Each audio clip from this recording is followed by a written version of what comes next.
नमस्ते प्यारे साथियों। कैसे हैं आप सब। आशा है कि आप सब अच्छे होंगे। आज की हमारी कहानी है जादुई सीसा और रानी की कहानी। बहुत समय पहले की बात है। एक सुंदर हरे भरे पर्वतों और चमकती नदियों से घिरा राज्य था जिसका नाम था सुरमेनगर। इस राज्य की रानी का नाम था रानी मधुलता। वह जितनी सुंदर थी उतनी ही बुद्धिमान और दयालु भी। उनकी लंबी रेशमी बाल, कमल जैसी आंखें और उनके चेहरे पर चमकता मुस्कान का तेज जैसे पूरे महल को रोशन कर देता था। रानी के महल की दीवारें चांदी और संगमरमर की बनी थी जिन पर फूलों की आकृतियां उकेरी गई थी। उनके बगीचे में तरह तरह के रंगीन फूल, गुलाब, कुमुदनी, रजनीगंधा और कचनार हवा में अपनी खुशबू बिखेरते थे। परंतु रानी मधुलता के पास एक बहुत अनोखी वस्तु थी, एक जादुई सीसा।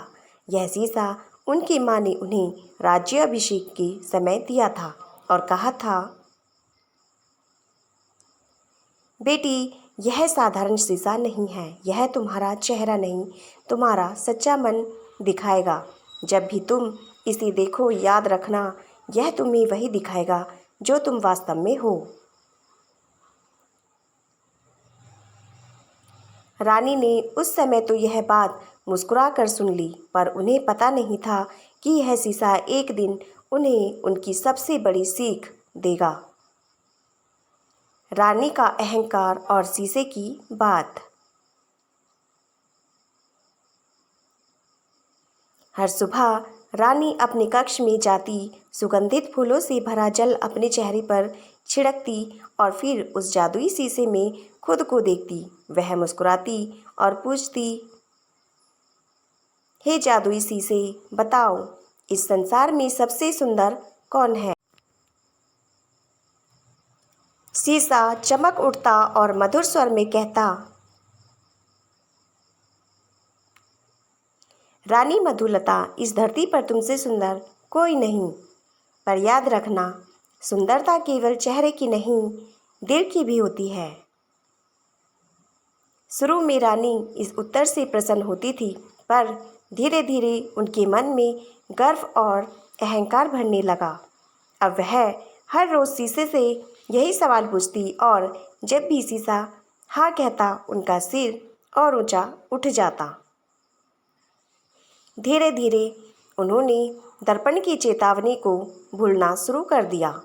अब वे गरीबों की ओर पहले जैसी दया नहीं दिखाती थी और अपनी सुंदरता को लेकर गर्व करने लगी।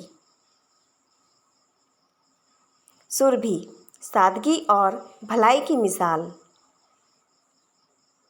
एक दिन रानी अपने महल के बगीचे में टहल रही थी। तभी उन्होंने देखा कि एक गरीब सी लड़की बगीचे के बाहर खड़ी है। वह साधारण कपड़े पहने थी, लेकिन उसकी आंखों में शांति और चेहरे पर एक सच्ची मुस्कान थी। उसका नाम था सुरभि। सुरभि बगीचे के किनारे एक घायल कबूतर को देखकर दौड़ी चली आई। उसने अपने आंचल से पक्षी के पंख पर बंधा कांटा निकाला, पानी पिलाया और प्यार से कहा, डरो मत छोटे पंछी, अब सब ठीक हो जाएगा। रानी यह सब देख रही थी। सुरभि के चेहरे पर करुणा और अपनापन देखकर रानी को एक अजीब सी ईर्ष्या हुई। उन्होंने सोचा, क्या यह साधारण सी लड़की मुझसे ज़्यादा सुंदर हो सकती है।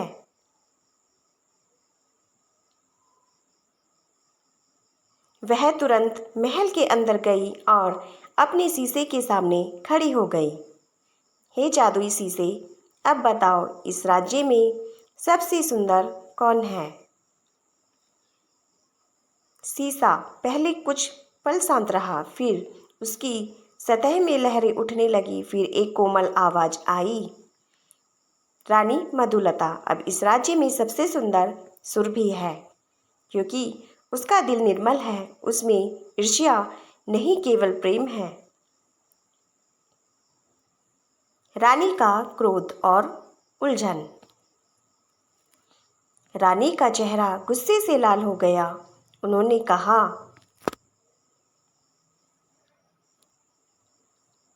क्या एक गरीब लड़की मुझसे सुंदर यह कैसे हो सकता है। उन्होंने पहरेदारों को बुलाया और आदेश दिया,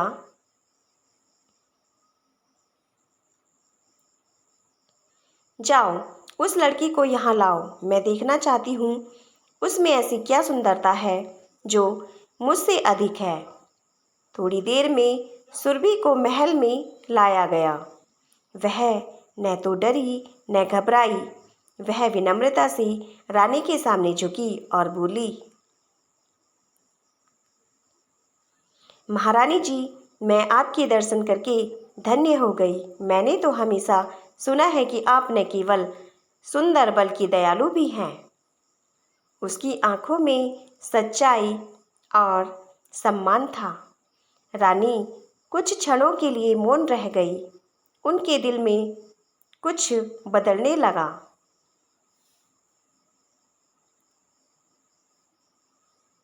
जादुई शीशे का उजाला। उसी समय वह जादुई शीशा अचानक तेजी से चमकने लगा। उसकी सतह पर सुनहरी रोशनी फैल गई और शीशे से एक गहरी शांत आवाज आई, रानी मधुलता, अब तुम समझो, सच्ची सुंदरता चेहरे की नहीं, दिल की भलमनसाहत में है। समय के साथ चेहरा मुरझा जाता है, लेकिन करुणा और प्रेम कभी बूढ़े नहीं होते। रानी की आंखों से आंसू बह निकले। उन्हें एहसास हुआ कि वह अहंकार में कितनी बड़ी गलती कर चुकी थी। उन्होंने सुरभि से कहा, बेटी, मुझे माफ़ कर दो। मैंने तुम्हें गलत समझा। तुम्हारा मन सच में सुंदर है। मुझे तुमसे यह सीख मिली है। सुरभि मुस्कुराई और बोली, रानी जी, जब हम दूसरों में अच्छाई देखते हैं तब हमारा मन भी सुंदर बन जाता है।